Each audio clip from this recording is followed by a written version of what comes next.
Well, there was a ray of hope for GAA fans last Friday when the Safe Return to Gaelic Games document was released.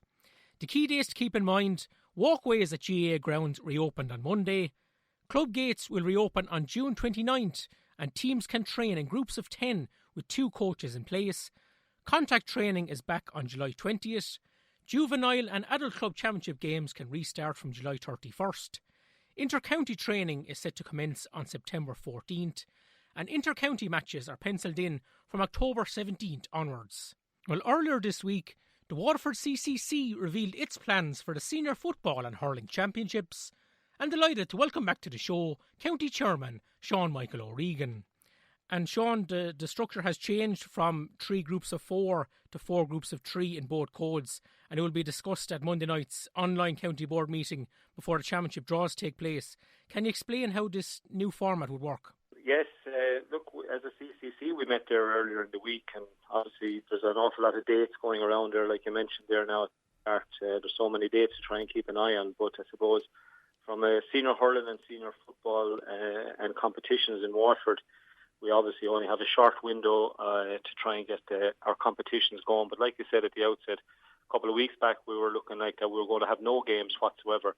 So it is really pleasing now that our club players and our clubs can look forward to activity happening. So, I mean, looking at the structures that we had of the years gone by, we had a look at some proposals or whatever like that, and we drafted up some stuff. And we looked, to be honest, we were trying out different things, trying to fit everything into a condensed fixture calendar that we have now over the next couple of weeks, 10, 11 weeks. So that's the format that we came up with. That's gone out to the clubs for them to have a review of it, and like I said, we'll have a discussion on it next Monday night. But basically, it's the 4 groups of 3 tomorrow, and quarter-finals, semi-finals, and the final. And that's where we are at the moment. And under the proposal, Sean, the Senior Hurling Championship runs from August 1st to August 30th, while the Senior Football Championship starts on September 5th and finishes on October the 4th. Why did the CCC decide to split the 2 codes? We felt, Moss, again, going back to the dates that I'm talking about, there's just so many dates to try and keep an eye on, and there's so many aspects to it, you know what I mean? We're very much a dual county. There's very much a lot of dual players involved in a lot of our clubs. Obviously, there's an inter-county scene to be played at clubs as well, but we're like the GA itself nationally, they put the clubs fixtures first, so that's what we're doing. We're putting our clubs first, and we're trying to run off our senior championships and obviously the divisional board championships as well in that short period of time. So we felt, in fairness to everybody, that we'll start with the hurling and we'll go through it, and then we'll start with our football and finish our football. But again, you know, we're trying to give teams and clubs and players as many games as possible. Some counties, as you said, at your introduction there, have published theirs as well, but you know, we're having quarter-finals. Some counties don't have quarter-finals. So we're just trying to be fair as much as we possibly can to everybody. And that's really the structure that we came up to propose with the clubs. And to be honest with you, the feedback that I've been getting from most both players and clubs is very positive. Like I said, a couple of weeks back we were having no games, and now we have an opportunity to have our championship matches played in albeit a condensed period, and a very challenging period for us all, obviously. But it's something we should be looking forward to when you consider everything else that's going on.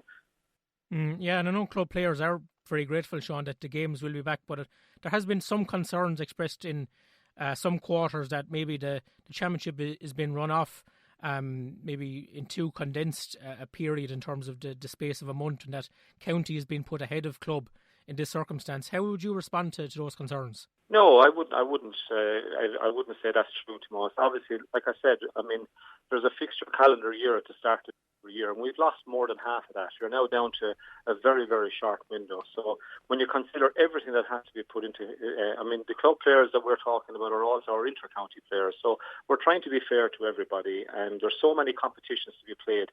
There's so many aspects to this, you know, referees and availability of referees, availability of grounds.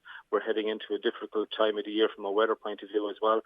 And again, all this is subject to basically that the national situation and the public health situation, the dates that there don't change. If the dates do change, and look, the positive signs are that they are changing, well then obviously as a CCC we can go back and have a look at condensing or moving out those dates, I should say, if that opportunity arises to us. So there's so many dates have been moved around over the last couple of months, and I think that may happen again. But for us, for now, No, I think that's a bit unfair to be saying that. I mean, obviously, like I said, a couple of weeks ago, we'd no games.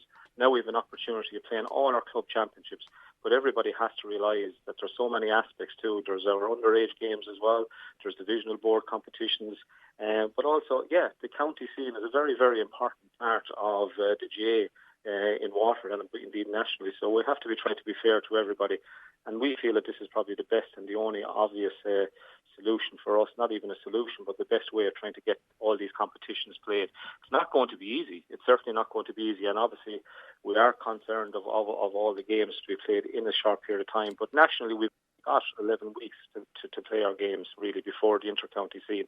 And I think a lot of the feedback that I'm getting back is that clubs would like to get their competitions once you start to get them finished and not delay them further.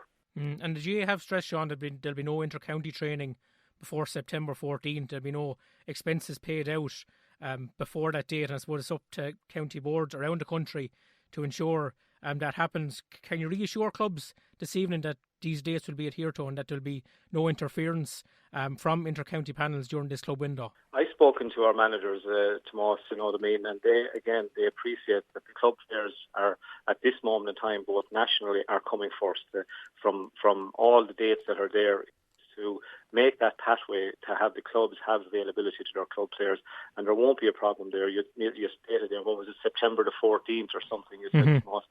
So they're the dates, and we're working with our county managers to ensure that happens, and the clubs will get their players to play and to train and whatever. That's basically the intention. And like I said, there has to be a give and take in this situation. There's a very narrow window of X, Y, and Z number of weeks, depending on what way the dates move, and they will move.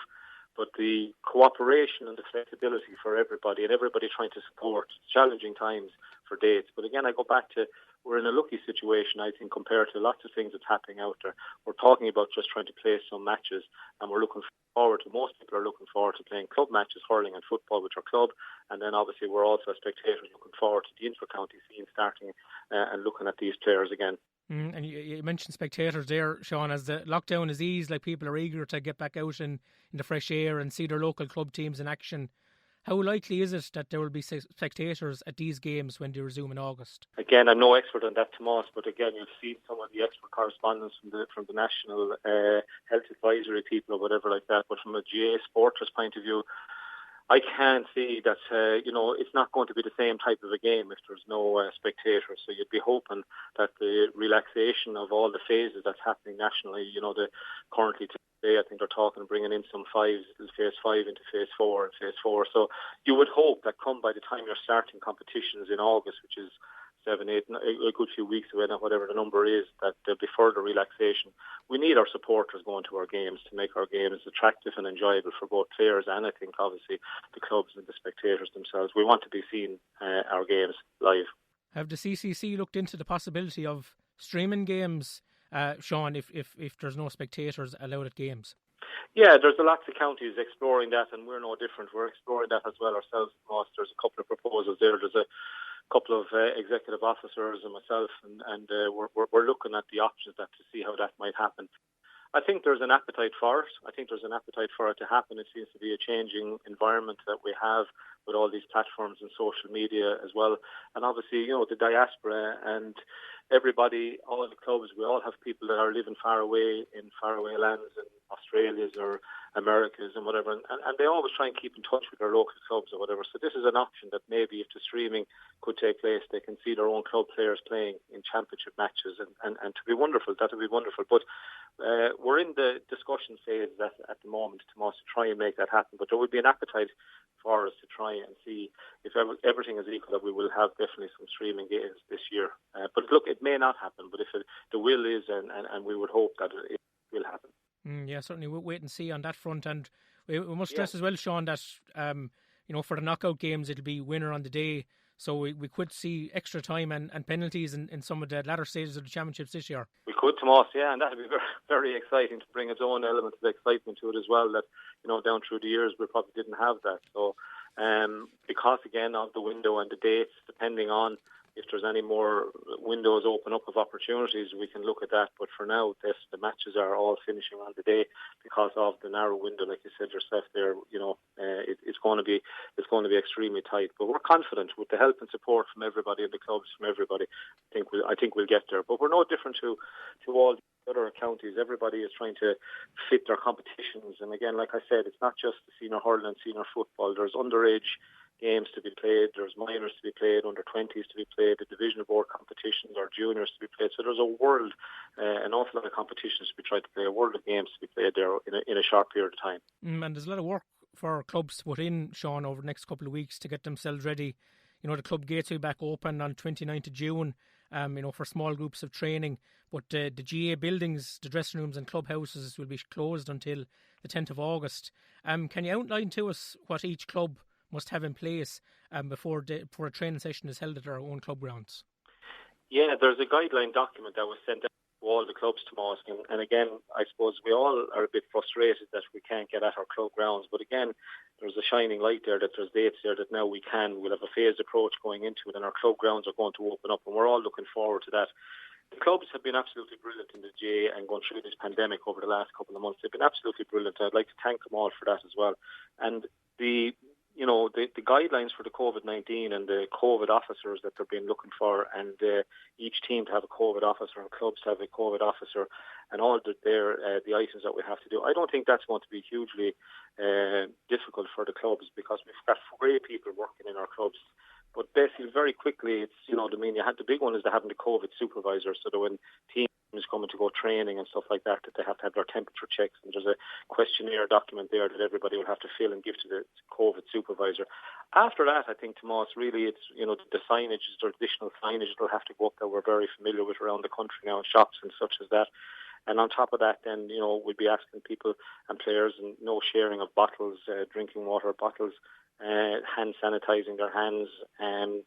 So again, I don't think there'll be major obstacles from that point of view. That the clubs have been so brilliant over the last couple of months that I don't think there's anything in that we should be afraid of. And there will be, obviously, there's an online education program as well to support it. I think that's going to be opening up sometime this weekend or this week, and clubs can start going on to that as well. So, but again, I don't think there's anything huge. Yes, there's a bit of work and there's a bit of monitoring for sure. Tomas, I'm not belittling it in any way, but compared to what our clubs have done over the last couple of months, I don't think there'll be anybody too stressed over that. Sean, thanks a million for taking our call today, and we'll catch up to you again soon. You're welcome, Tomas. Thank you. Take care now.